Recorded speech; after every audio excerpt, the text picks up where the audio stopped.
Hello everybody, and welcome to today's video. Today I wanted to talk about the Daniel Smith watercolors. Like a lot of people, I started off with their essential set, and just recently I decided to add a few new colors to my collection. Now, I don't have enough of the Daniel Smith range to really give a full review on their watercolors, but I did want to give my thoughts on the colors that I did have in my collection. The quinacridone red is a really beautiful floral color. It has a really lovely tendency to bloom out in a wet and wet wash and create really lovely colors.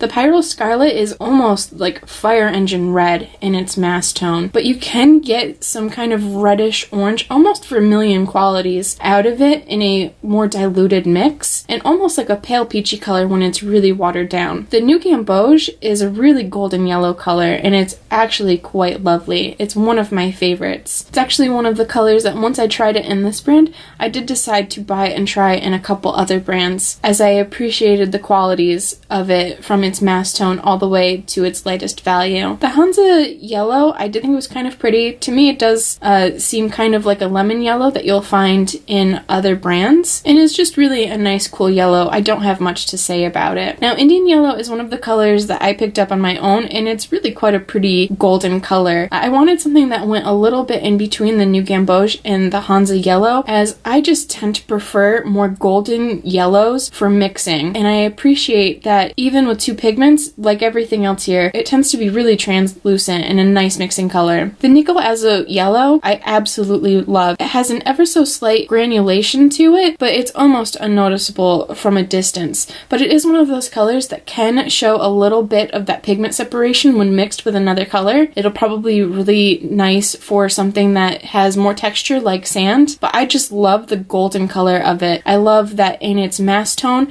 it can be almost brown, but when it is watered down, it is a nice kind of lighter yellow. The sap green does have 3 pigments in it, and it's a little bit of an earthy green, which I wasn't expecting.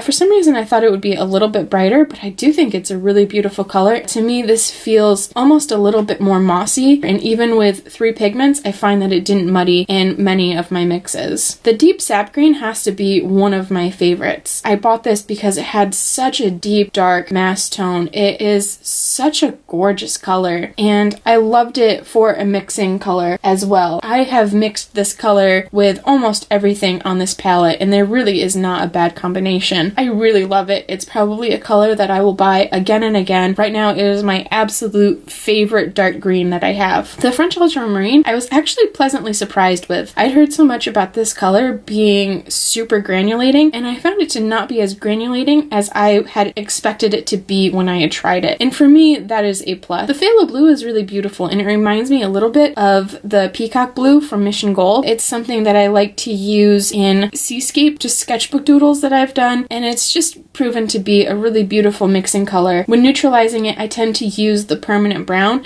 and that does create kind of a nice, albeit slightly granular gray. The indigo, I was a little surprised. In my opinion, it does look a little bit more like a Payne's gray, but I'm actually really okay with that. I don't mind, especially since I found when mixing my own Payne's gray from the French Ultramarine and Raw Sienna, I found that to be a little bit too granular for my liking, and I was able to pick up on too much of the individual pigments. The quinacridone magenta is another color that I probably didn't need to get, but I did appreciate that slightly cooler quality to it. And it does act differently from the quinacridone red. It does have much more flow in water, and it's one of those colors that really just flows across the page. The permanent brown has this really deep, warm brown to it in its mass tone. It's actually kind of hard to pick up on that red colors when you use it almost at mass tone, but as you get it to somewhere in the middle, all the way down to a really diluted mix, it does have this really beautiful kind of reddish quality to it, and I like it as a neutralizing color for my greens, especially my deep sap green, as I had mentioned earlier. The Raw Sienna was probably the only color that I was actually a little bit disappointed in. I found that it was really, really granular, more granulating than the French Ultramarine. I found that I didn't get the amount of pigment and saturation that I had hoped that I would get out of it, and that's not to say that I don't like this color, but it wasn't what I was expecting when I was starting to use it.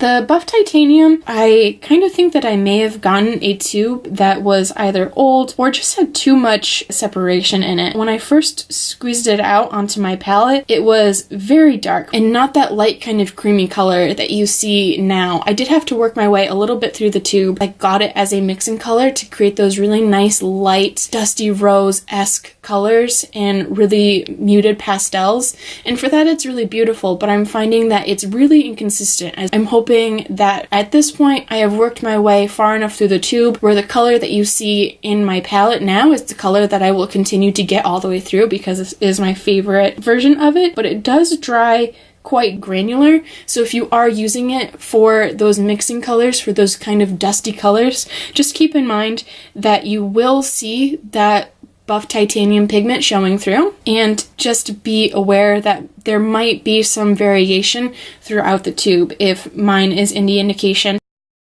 These colors are really bright and beautifully pigmented. I love the transparency of the colors that I purchased, and even in the ones that had 2 or more pigments, I still found that those were as transparent as I had hoped that they would be. I found that the mixes that I created with these colors were all really reliable. Even with the multiple pigment colors, I was always able to get the color that I had imagined I was going to get. These colors glazed really well, even after several layers, and I thought that the flow of these was really beautiful, both on their own in water and the flow into one another. If you're an artist that really just wants to be able to touch your brush against another pool of color and have those colors flow beautifully into each other to get a nice gradient, then these colors do it better than almost any others that I have seen. I appreciate that this line has a lot of colors, one of the most that you'll find in a watercolor brand, and they do have dot cards available of all of their colors. Another thing I appreciate about these colors is that they can be found locally in some areas, even in my little area where there aren't many art stores. This line does carry multiple sizes of their colors in 5 and 15 milliliter tubes. These sizes aren't available in all colors, and in some you'll only be able to get the 15 milliliter, but it is nice that if you are on a budget or if you're just trying out a new color to see how you'll like it long term, the 5 milliliter size is really nice to get. Now, I did find with some of these colors, when you're using them, even if you're using 2 colors that don't necessarily granulate on your own, they do granulate a bit in the mix that you place on the paper. Now, this is a really beautiful effect if you are going for it or if you are anticipating it, but if you're someone who wants to be able to mix your colors and have a really flat color and not be able to see the 2 colors that you mix together, then this can be a really undesirable effect. I found that when trying to get these colors onto my palette, some of them did have a tendency to be really quite stringy, and I found this to be an issue when trying to keep my palette from becoming contaminated with other colors. I also found that even with some of the newer tubes that I had purchased, I did have some separation. Now, this isn't uncommon, and it's very easy to mix these colors together, but I did want to warn you in case you are new to watercolor or new to this brand to just make sure to check your colors when you open it. If you go to squeeze it and you see that there is some binder separated from your pigment, then just take something like a toothpick and stir it up, and it'll prevent you from making a mess on your palette. I also found that these colors can dry really hard in pans. Not all of them, but some do have a tendency to dry to the point of actually coming loose from the palette and rattling around in there between uses. It can also be a little bit difficult since even some of the areas where you've created your mixes will have a tendency to flake off and contaminate the rest of your palette. So if you notice that you have some colors that tend to harden and flake off, then I would make sure that those areas are nice and clean before shedding your palette, if that is something that is a concern to you. I'd also like to add that these colors do work a little bit better when you pre-wet them. I found them to be a little bit difficult to work up pigment at first, but once you've wet them, they're very easy to work with for the remainder of a project.